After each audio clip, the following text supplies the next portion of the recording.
I remember the smell of burnt toast and the sound of my father's laughter, but that laughter was never for me. It was always for Leo, my younger brother, the boy who could break a window and be rewarded with a new baseball. I was the shadow in the corner, the girl who got straight A's and was told to keep the noise down because Leo was napping. I am Ava, and for 18 years, I was invisible in my own home. My parents, Martha and Silas, they didn't hate me. Hate requires effort. They simply overlooked me. It was like I was a piece of furniture that they had gotten used to, something you walk past every day, but never really see. When I won the National Coding Merit, I brought the certificate home.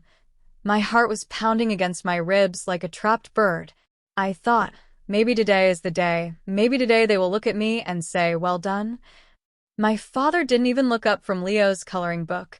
He just said, that's nice, Ava. Now go help your mother with the laundry. Leo needs his soccer kit cleaned for tomorrow. I watched that certificate curl and turn to ash in the kitchen trash can later that night. I didn't cry. I just realized, to them, I wasn't a daughter. I was a roommate who did chores, a background character in the Leo show. If you've ever felt like a ghost in your own family, like your wins don't matter and your voice is just background noise, then you've come to the right place. Welcome to Bitter and Sweet. Hit that subscribe button and turn on notifications because tonight, the ghost is finally coming back to haunt the people who ignored her. This story is about to get very, very interesting. I started planning my escape that night. I worked 3 part-time jobs while finishing high school. I was a waitress, a library assistant, and I did coding projects for strangers online. I kept the money in a small hole I carved behind my closet. They never noticed I was working late. They just assumed I was being quiet Ava again. When the scholarship letter from the city's top university arrived, I didn't show it to them. I didn't want them to burn this one. The night I turned 18, I didn't have a cake. I didn't have a party. Instead, I had a bus ticket and a heavy suitcase. I waited until the house was silent, until the sound of my father's snoring echoed through the hallway. I walked past Leo's room. He was sleeping surrounded by the expensive gadgets my parents had bought him with money they couldn't afford for my college prep. I didn't feel angry anymore. I just felt cold. I stepped out into the cold night air. The grass was wet with dew, and, for the first time in my life, I breathed in air that didn't feel heavy with disappointment. I didn't leave a note. Why would I? You only leave notes for people who might notice you're missing. Martha would probably just think I was in the bathroom, and Silas wouldn't ask about me until he needed his coffee poured. The bus ride to Atlanta was 6 hours of bumps and neon lights. I sat by the window, watching my old life disappear in the rearview mirror. I had exactly $800, a laptop with a cracked screen, and a brain that was sharper than a razor. I knew the city wouldn't be kind, but the city didn't know who I was yet. They saw a small girl in a hoodie. I saw a future they couldn't even dream of. My first apartment was a basement in a dangerous part of town. It smelled like damp wood and old grease. The walls were so thin I could hear the neighbors arguing about rent. I slept on a thin mattress on the floor, using my jacket as a blanket. During the day, I went to classes, and at night, I coded until my fingers cramped. I lived on instant noodles and tap water. 96 months of this. 96 months of being the machine, as my coworkers eventually called me. 5 years. 60 months of total silence. My parents didn't call, and neither did I. I spent my 21st birthday eating a cold sandwich in a server room, listening to the hum of machines that were smarter than my father and kinder than my mother. They didn't even notice I was gone until the bank called them about my college fund, which I had already closed and moved. Martha had apparently just assumed I was being quiet Ava in my room, a very, very long room that spanned across the state lines. By 25, I wasn't just Ava anymore. I was the founder of Nexus Core, a fintech giant that handled billions in transactions every single day. I lived in a penthouse with windows that reached the clouds. I wore suits that cost more than my father's entire car collection. But I kept my face off the company website. I kept my name out of the press. I was the shadow CEO. The girl they forgot was now pulling the strings of the city's economy, and I remained invisible until the moment I decided it was time to be seen. The office was my sanctuary, the only place where I wasn't a ghost. I had a team of brilliant outcasts who saw me as their leader, not a disappointment. We worked 15-hour days, fueled by black coffee and a burning desire to prove everyone wrong. The city skyline at night was our backdrop, a reminder of how high we had climbed and how far my family had stayed behind in that dusty house in Montgomery. The contrast was a sweet, cold victory that I tasted every single morning. And then, after years of peace, the phone rang, a number I hadn't seen in half a decade. My mother's voice sounded older, thinner, and filled with a fake sweetness that made my skin crawl. "Ava? Is that you, sweetheart? We've been so worried." I didn't answer for a long time. I just sat there in my leather chair, listening to her breathe. Worried? No. She was desperate. I could hear it in the way her voice trembled at the edges, like an old leaf about to break under the wind. Martha didn't ask how I was. She didn't ask where I'd been, or if I was even alive. Within 2 minutes, she was talking about Leo. Leo, the champion. It turned out my brother had grown up to be exactly what they raised him to be, a spoiled, reckless man with no sense of reality. He had taken out a massive business loan to start a luxury lifestyle brand, using my parents' house as collateral, and then he lost it all. Every single cent. Gambling, bad investments, and parties he couldn't afford. "The bank is taking the house, Ava." My mother sobbed, her voice cracking through the speaker. "Your father's heart can't take the stress. We have nowhere to go, and Leo is so devastated. He just needs a little help to get back on his feet." I sat in my Italian leather chair, looking at the gold-plated pen on my desk. I asked her, "Why call me?" Her answer was a knife I'd felt 1,000 times before. "Because you always had a little money saved, and Leo says you probably have a decent job in the city. Your family, Ava." "Family shares." "Family shares," I repeated. The words felt like dry sand in my mouth.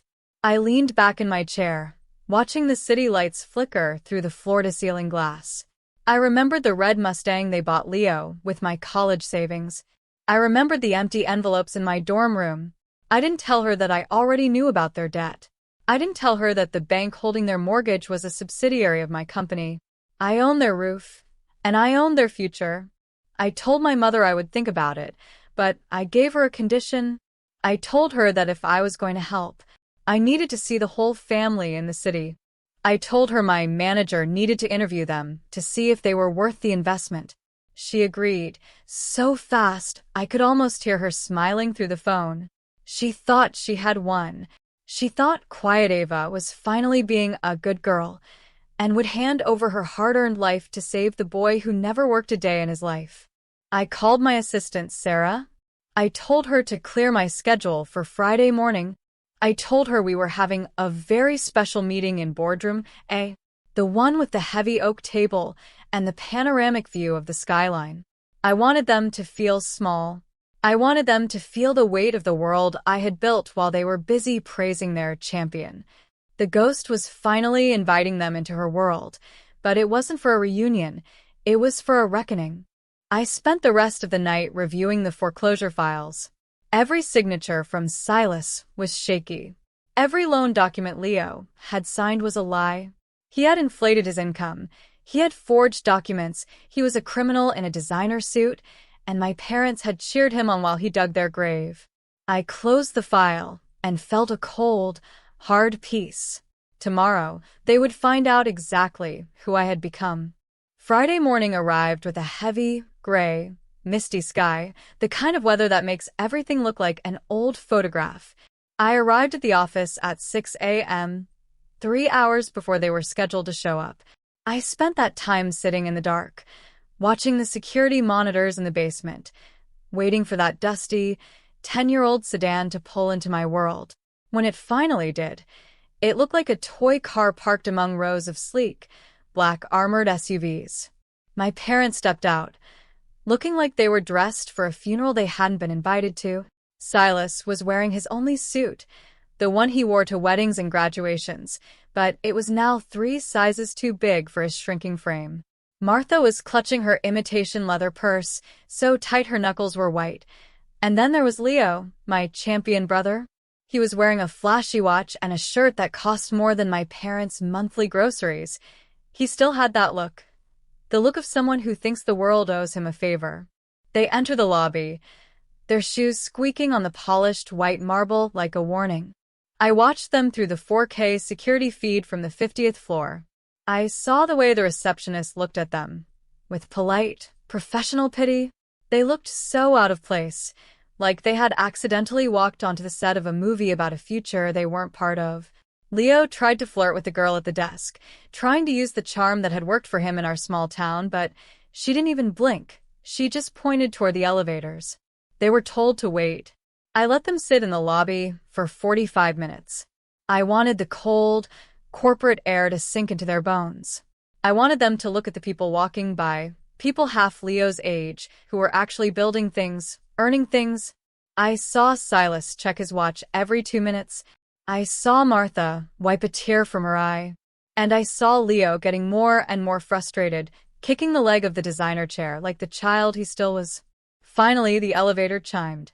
Sarah, my assistant, led them toward the heavy double doors of boardroom A. I was already inside, sitting at the head of a table made of solid, polished oak that stretched 30 feet long. I didn't stand up when the doors opened. I just watched their reflections in the glass tabletop. Silas walked in first, his eyes darting around at the expensive art on the walls. He looked like he was afraid to breathe. Martha followed him. She was whispering to Leo, telling him to tuck in his shirt. My brother was the only one who didn't look intimidated. He looked greedy. His eyes were scanning the room, probably trying to calculate the price of the chairs. They stopped 10 feet away from me. The silence was so thick I could hear the clock on the wall ticking. None of them recognized me at first. In their minds, Ava was a scrawny girl in a library, not this woman in a charcoal power suit. We're here to see the CEO, Silas said, his voice cracking like dry parchment. I didn't say anything for 5 seconds. I just let the silence ring in their ears. Then, I leaned forward into the light. I saw the moment it hit Martha. Her hand went to her mouth. Her eyes went wide. Ava, she whispered, like she was seeing a ghost. I didn't smile. I didn't frown. I just looked at her with the same blank stare they had given me for 18 years. Leo laughed, a loud, fake sound that echoed off the high ceilings. No way. Quiet, Ava? You're the manager Sarah talked about. He walked closer, reaching out to pat the table like he already owned it. Well, this changes things. Mom, Dad, we're saved. My big sister is the one in charge here. We don't even need to do the interview. Just give us the check, Ava, and maybe a job for me in one of these fancy offices. Sit down, I said. My voice was low, but it stopped Leo in his tracks. He blinked, the smile faltering for just a second. Silas and Martha scurried to the chairs at the far end of the table, as far away from me as possible. I opened a slim, black laptop, the keys clicking softly under my fingers. I didn't ask them how they were. I didn't ask about their drive. I simply pulled up a folder labeled 142 Pine Street, foreclosure. The house is gone in 10 days, I said, my voice echoing in the vast room. The debt is $280,000, plus interest, plus penalties. Leo, tell me, where did the money go? Leo leaned back, trying to look cool. It was a business venture, Ava. You know how it is. It takes money to make money. I just had a bit of bad luck. But since you're obviously doing so well, this is nothing to you, right? I turned the laptop screen toward them. It wasn't a business plan. It was a list of transactions. Casino withdrawals, luxury hotel bills, a $4,000 watch. I saw Silas's jaw drop as he read the numbers. He looked at Leo, then at me. We didn't know, Martha whispered, her eyes filling with tears. He told us he was building a future. He told us he was going to be a champion, like his father. I looked at her, and for the first time, I felt a spark of something cold. You chose to believe the lie because it was easier than looking at me. I said, you gave him my college savings. You gave him your house. And now you want me to give him my life. Silas. Martha, look at this building. Look at this table. I built this because I had no home to go back to. I built this because the girl you ignored had to become a machine just to survive the cold. Silas finally looked up. His eyes were red and watery. Ava, we did what we thought was best for the family. Leo had such potential. We just wanted to give him a head start. I didn't let him finish. I didn't want to hear the same excuses I'd heard since I was 6 years old. Potential. I whispered. The word felt like ice. I had a full scholarship. I had the highest grades in the state, but you let him burn my letter because he was going through a phase. Martha started to sob, a loud, shaky sound that filled the boardroom. We're sorry, Ava. We were wrong. Please, you have millions. What is one house to you? Don't let your own parents sleep on the street because of a mistake. I looked at her, and I remembered sleeping on that damp basement floor, eating ramen with a plastic fork for 3 years while Leo was driving a Mustang. My heart didn't soften, it just felt heavy like a stone. It's not just a house, Martha, I said. It's the principle of the debt. Leo didn't make a mistake. He committed fraud. He forged Silas's signature on the secondary loan. I have the forensic report right here. I slid a thin yellow paper across the table. Silas grabbed it with trembling fingers. I watched his face turn from pale to gray. He looked at his son, his champion, and for the first time, he saw the monster he had created. Leo finally snapped. He stood up so fast his chair flipped over. So what, Ava? You're rich. You're a CEO. You owe us. We raised you. You wouldn't even be here if it wasn't for us. I didn't blink. I didn't move. I just waited for the echoes of his voice to die down. The guards outside the door shifted. I gave them a small hand signal to stay back. I wanted to hear every word of his entitlement. It was the fuel I needed to finish this. You're right, Leo, I said. I wouldn't be here if it wasn't for you. If you hadn't stolen my money, if you hadn't burnt my dreams, I might have stayed in that small town. I might have been quiet Ava forever. So, in a way, I should thank you for being so terrible that I had no choice but to succeed. I opened a blue leather folder. I had one last document. This was the reason I had brought them here, the real reason. I told them I would pay off the mortgage. I would save the house, and I would give Silas and Martha a monthly allowance so they could live in peace. Martha gasped, a sound of pure relief. She reached out to touch my hand across the table, but I pulled back. There's a price, I said. Leo, you sign this. You waive any and all future inheritance. You agree to a lifetime restraining order from me, and you leave the state by tomorrow morning. Leo looked at his parents, looking for support, but Silas was looking at the forgery report, and Martha was looking at the floor. They were tired. They were broken, and they finally realized that their champion was a sinking ship. Leo's hand shook as he signed his name. He threw the pen on the table and walked out of the room without looking back. No goodbye, no sorry, just the sound of his heavy footsteps fading into the hallway. I turned to my parents. The house is yours for now. But if I ever hear Leo's name from your mouths again, if you ever give him a single cent of the allowance I send you, I will take it all back. Do you understand? Silas nodded. Martha just cried silently. I called Sarah to lead them out. I didn't hug them. I didn't say I love them, because you can't love people who only see you when they're drowning. The boardroom was empty, but the air still felt heavy with the ghosts of 30 years. I walked over to the chair where Leo had been sitting, the one he had flipped over in his childish rage. I picked it up slowly and tucked it back under the table. It was just a chair, just wood and leather, but to me it was the final piece of a puzzle I had been trying to solve since I was a little girl. I finally had the answer, and it was colder than I expected. I went back to my desk. Sarah had left a single cup of chamomile tea and a small note. They are gone, Ava. The car has left the lot. I sat down and looked at my reflection in the dark computer screen. I didn't see a CEO. I didn't see a billionaire. I saw that 17-year-old girl on the bus, the one with the cracked laptop and the hungry stomach. I whispered to her, "We did it." But the girl in the reflection didn't smile back. She just looked relieved, like a soldier who finally heard the ceasefire. I realized then that revenge isn't a fire, it's a frost. It doesn't burn you up, it just makes everything quiet. The house in Montgomery was safe. My parents would have food and heat, but they would never have me. Not the real me. They would have a monthly bank transfer, a digital reminder of the daughter they failed. I opened my email and sent one final instruction to the bank. Automate all future payments, do not alert me when they are processed. I was cutting the last thread.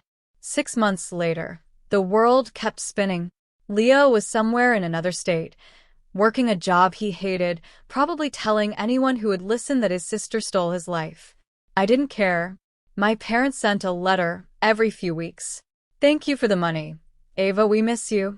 I never opened them. I kept them in a shoebox in the back of my closet, a tribute to the people I used to know. Today, I wasn't going to the office. Today, I was going to the airport. I had bought a small island, no skyscrapers, no boardrooms, just the sound of the ocean and the smell of salt. I needed to remember what it was like to be a person, not a machine. As the jet climbed above the clouds, I looked down at the city. It looked like a circuit board, beautiful, complex, and completely under my control. But for the first time in my life, I wasn't looking for a way to win. I was just looking at the view. I am Ava. I am 34, and I am no longer a ghost. I am no longer a shadow. I am the author of my own story, and the real ending, is just beginning. I closed my eyes as the plane leveled out. The silence was no longer heavy, it was light, it was mine, and it was exactly what I had earned.